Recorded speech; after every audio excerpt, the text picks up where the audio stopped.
Hello and welcome to Press TV's debate. I'm Marzeih Hashemi. Thanks so much for being with us. Well, a question that many could ask is why the United States has just rewarded the CIA's George Tenet Medal to Saudi Crown Prince Muhammed bin Nayef. This is the same Saudi Arabia which has been accused of supporting Daesh and is the bed of Takfiri extremists and has killed more than 11,000 Yemenis in its bombardment and siege of the poor Arab country. Will stay with us as we take a look at this latest situation right here on this debate.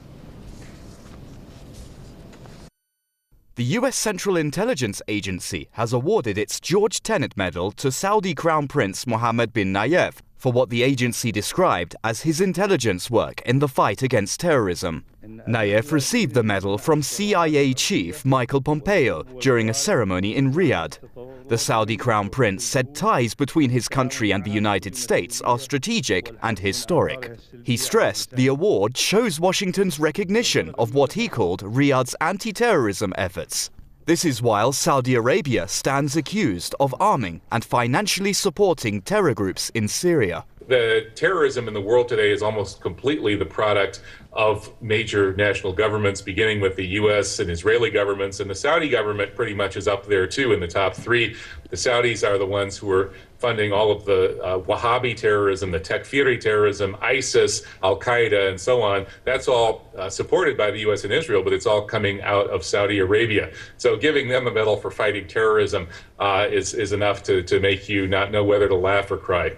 The CIA move comes several months after relations between Washington and Riyadh strained over a U.S. law on September 11 attacks in 2001. Riyadh was outraged at the law for allowing the families of the victims to sue the Saudi government because 15 of the 19 men who carried out the attacks were Saudi nationals. Yet Saudi Arabia is excluded from Trump's travel ban, which prohibited citizens of 7 Muslim-majority countries from entering the U.S. over what he called terror threats. This is while none of the target countries, namely Iran, Iraq, Somalia, Libya, Sudan, and Syria, have been involved in a terror incident on U.S. soil. At the same time, American media reports have cited business interests of Trump for excluding countries like Saudi Arabia from his travel ban list. Meanwhile, the US is also accused of backing Saudi Arabia's destabilizing actions and its war on Yemen, where thousands of civilians have fallen victim to daily airstrikes. They're also helping out with the terrorism against Yemen as well. The Americans have advisors in Saudi Arabia. They're providing equipment to the Saudis to mass murder innocent civilians in Yemen. And of course, that's the definition of terrorism, is attacking civilians for political purposes. Less than a month into office, the Trump administration has failed to offer a clear foreign policy agenda, including on terrorism. On one side, it speaks of fighting Daesh and blames the previous administration for helping the terrorist groups rise. On the other, the Trump administration praises the Saudi kingdom that is widely accused of sponsoring terrorism, an issue that has now turned into a global threat following a series of terror attacks that struck different countries, including in Europe. Okay, well, I'd like to welcome my guest to the program. Former American intelligence linguist, Mr. Scott Rickard out of Tampa. And from the Security Studies program, MIT, Mr. Jim Walsh out of Boston. Thank you both for being with us. Let's start this off in Boston. In your perspective, Jim Walsh, why would the United States reward Saudi Arabia? Is Saudi Arabia the symbol of human rights, stability, security? What's your take on that? Well, I assume there are several things going on. First, it's possible, countries are complex and diverse, and often there's a right hand and a left hand that are doing different things. I think the critique that Saudi Arabia supported Wahhabism, and in particular extremist groups, is absolutely a correct critique. That does not prevent Saudi Arabia from also coordinating with the U.S. in intelligence and other areas as part of counterterrorism programming. So I think both things could be true at the same time, that they will, their actions further terrorism in some regards, even as the governments work more closely than they have in the past on counterterrorism. So I accept both.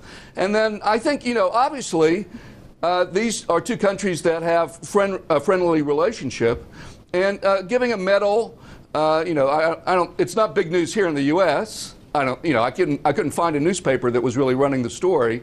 But, you know, if that improves U.S.-Saudi relations and with someone who's on a short list to being the leader of Saudi Arabia, then it shouldn't be any surprise. That's what governments do. They give awards and other sorts of things to show their, you know, appreciation. So I don't think it's really that's a really a big deal. All right. Interesting choice of words, showing appreciation to Saudi Arabia. It's interesting, Mr. Rickard, especially being that the standard line, of course, in the United States in dealing with 9/11 is that the majority of the hijackers were from Saudi Arabia.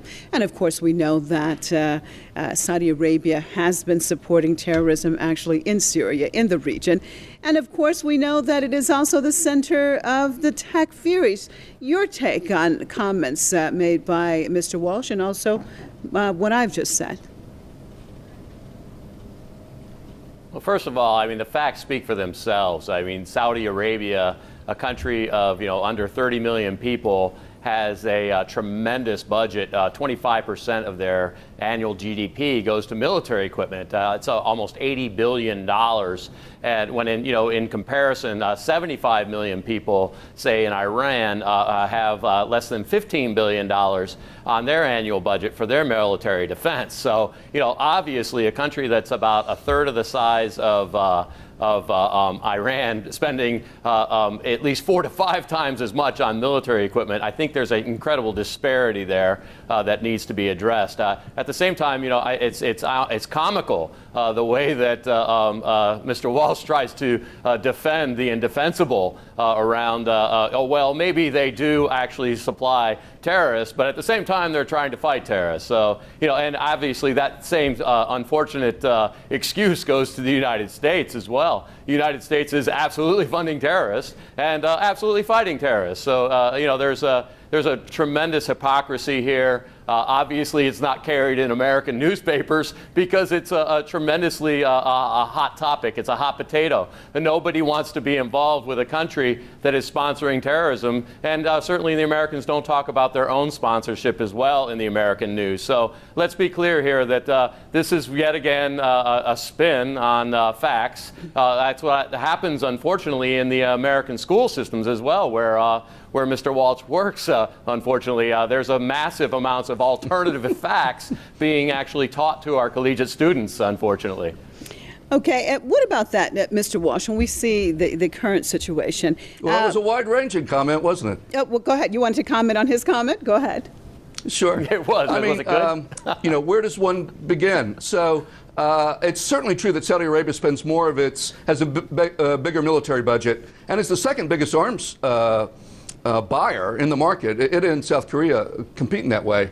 And Saudi Arabia, which has a lot more money per capita, is spending a lot more money than Iran. I'm not sure what that point was, but yes, that is absolutely true. I don't know what that has to do with counter-terrorism. All the weapons don't end up in Saudi Arabia. The weapons end up as dealerships. You know, it'd be great if I was trying to help you. Interrupting me, right? Just let me talk, and then you can talk all you want. All I want is a chance to respond to your very long statement. So in any case, as he sort of strangely points out, this happens a lot in the real world of international politics. It's true with Saudi Arabia, which has fought terrorism and support terrorism. It's definitely true. The U.S. has supported extremists at different points in Syria, late in the game, but they've done it, or elsewhere during the Cold War, at the same time that they've fought terrorism. Absolutely, again. They're still doing it. Also, Iran, you know, Iran is not without hypocrisy here. I mean, it has allies that do bad things that it doesn't like. And so, for example, Mr. Assad is a war criminal who has used chemical weapons against his own people and has been condemned by the United Nations and by and all the rest. So international politics, you know, I don't condone it. I support the critique of Saudi Arabia in terms of its support of terrorism. I think it's bad. We should talk about that.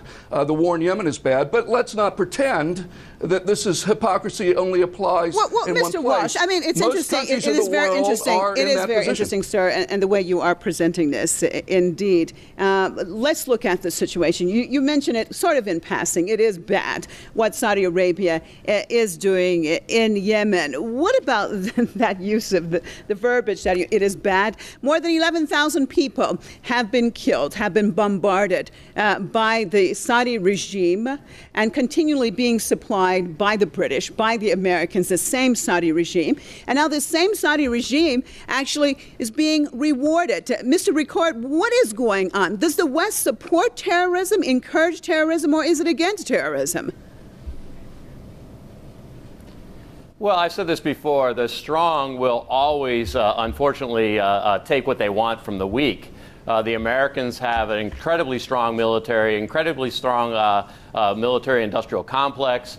They have incredible financial ties, not only to Saudi Arabia, but Qatar is in the same boat per capita on the kinds of weapons that they buy. Obviously, Kuwait's in the same boat, and Bahrain's in the same boat. So we're talking about an alliance of the petrochemical industries, the military-industrial complex industries, and the banking industries. Obviously, Bahrain is very well known for its financial influences around the world and in the region as well. So this is really a tie between, what has become a tremendously nefarious economic and military operation, and there's no stopping it, unfortunately, because if you slow this down, the American economy is dependent upon it. Why, obviously the American and the European economies are suffering greatly from their tremendous debt that they've incurred, over the past half century. So you have a really difficult situation where you have individuals that are really running the political environments in the United States that are, putting individuals in power like Hillary Clinton or like Donald Trump, and these individuals that are being put in power place around themselves these tremendously influential individuals who are absolutely pro-war, who are absolutely pro-Israel, who are absolutely pro-petroleum. And this is something that is, unfortunately, because it's a steamroller. It's a steamroller that takes advantage of the relationships and causes tremendous destruction in the countries that do not participate in the crimes, both the economic and the military crimes that are being conducted by an alliance. All right, stay with me, both of my guests, Mr. Rickard and Mr. Walsh. Let's cross over to our Facebook comments and see what our viewers have had to say about this topic. Well, it's a sick joke, obviously. These two countries have done more to fuel terrorism than all other countries combined. A sick joke indeed. Just like when they gave Tony Blair the role of the Middle East peace envoy. For killing tens of thousands of innocent Yemenis? Why didn't the U.S. ban Saudis? Biggest joke ever, rewarding the terrorist. Trump is turning into a joke. Award for supporting terrorism. Since 1932, the Saudis have collaborated closely with the Americans, to whom they owe their tremendous oil wealth, in funding various Islamic fundamentalist organizations and other American covert operations, particularly the jihad in Afghanistan.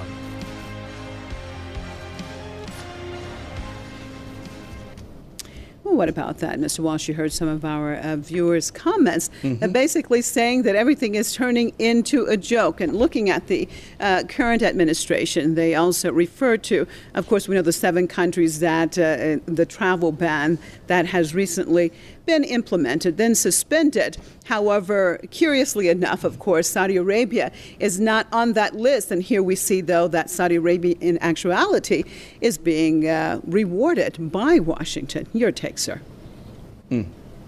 Well, I'm confused by some of the questions and my colleagues' comments. Because, it sort of implies that it's all one thing and all another.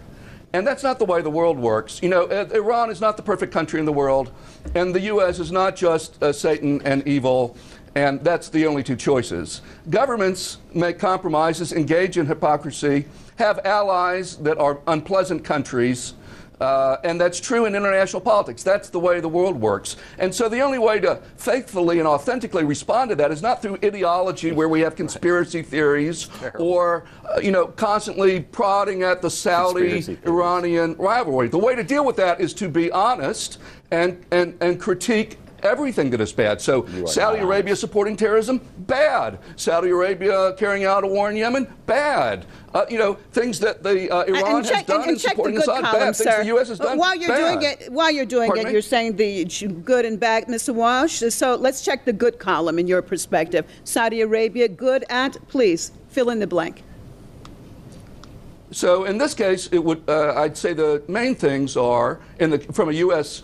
interest perspective, it is a counterterrorism intelligence, management of the global oil supply, and the U.S. feels it's important to have some link to the Gulf states. It traditionally has had a link to either Iran, Saudi Arabia, or Iraq. Okay. So that's sort of the way things have been for a long time, for decades and decades, just like Russia wants to be in Syria.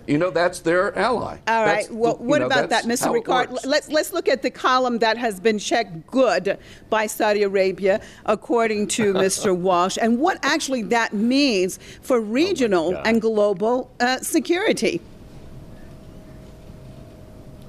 Well, first of all, I'd like to say laughable. I mean, for God's sakes, he must be trying, Mr. Walsh must be trying to protect an endowment coming from Saudi Arabia to MIT or something. It's ridiculous. At the same time, at the end of the day, there is no positive on them managing the global oil supply, for God's sakes. That's just hilarious. At the end of the day, what this comes down to is he talks about, good and bad, for God's sakes. The Americans and the British have been doing tremendous damage to Iran for almost a century. The Americans funded and supported Saddam Hussein to rain down missiles upon Iran for almost a decade. Obviously Iran is being continuously basically attacked. Right now, they've just implemented additional sanctions on Iran for creating defensive weapons, conventional defensive weapons that they are allowed to create and allowed to protect themselves, for God's sakes. I mean, who would in their right mind would say this is an equal playing field when, in fact, Iran was attacked for 10 years by a United States ally and a United States equipment. And this is not something that Iran has done to anyone in centuries. So, to say that this is an even playing field and to try to defend it the way he's defending it, for sure, I think that Mr. Walsh is trying to defend some sort of his Saudi endowment funds going to MIT. I'd like to do some research on that myself. Well, Mr. Walsh, looking at Saudi Arabia, and would you say that Saudi Arabia has been a stabilizing force in this region? Well, I have to take a point of personal privilege, if I may.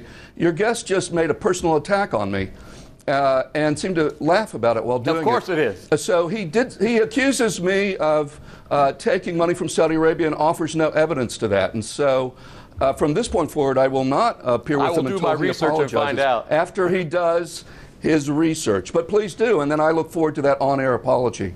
As to your question about Saudi Arabia being a stabilizing force, it depends on what decade you're talking about. When the Shah ruled in Iran and when Saddam Hussein ruled in Iraq, back then, in those decades, the 70s, 80s, you had a rivalry between, just be quiet, you had a rivalry between Iraq and Iran. In that circumstance, just be quiet. The facts, Saudi Arabia was a balancing Stay with me, Mr. Rickard. Go ahead, supporting Mr. the Walsh. stronger party in some cases. So what Saudi Arabia did then, that's classically called balance of power. So it supported the weaker of the two whenever one of them looked like they were getting stronger. After 2003, Iraq essentially disappears as a Middle East player. And so the whole Saudi relationship in the Middle East changes once Saddam Hussein is toppled. And what we've had is a growing rivalry between Iran and Saudi Arabia. And I think it's caused violence, throughout the region. So my advice to my friends in the region, including my Iranian friends, is rather than taking every opportunity to pick at and make worse this rivalry, by propaganda or whatever, the governments really need to find a way to talk to one another and to turn down this rivalry, or the region will continue to be unstable. It's only when Saudis and Iranians begin to work out some of their problems that we can have any hope of bringing any sort of peace or stability to the region. So I hope that's what happens. The Saudis do things wrong all the time. I criticize them. The U.S. does things wrong all the time. I criticize them. Iran, yes, Iran does things wrong all the time, and I criticize them. But at the end of the day, they have to be able to talk to each other. Okay. Mr. Rickard, your take on all of this. I lost connection. I can't hear a thing. Mr. Okay. Hey, unfortunately, we have lost the. I think we've lost the connection with Mr.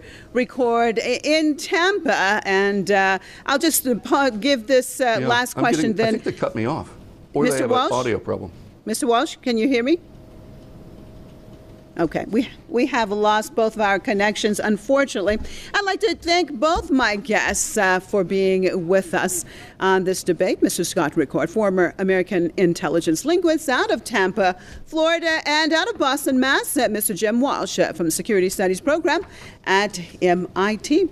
And as always, viewers, we thank you and being with us on another debate right here at Press TV. I'm Marzeih Hashemi, thanking you for myself and all the crew coming right here to you out of Tehran, and hopefully we'll see you right here next time. Goodbye.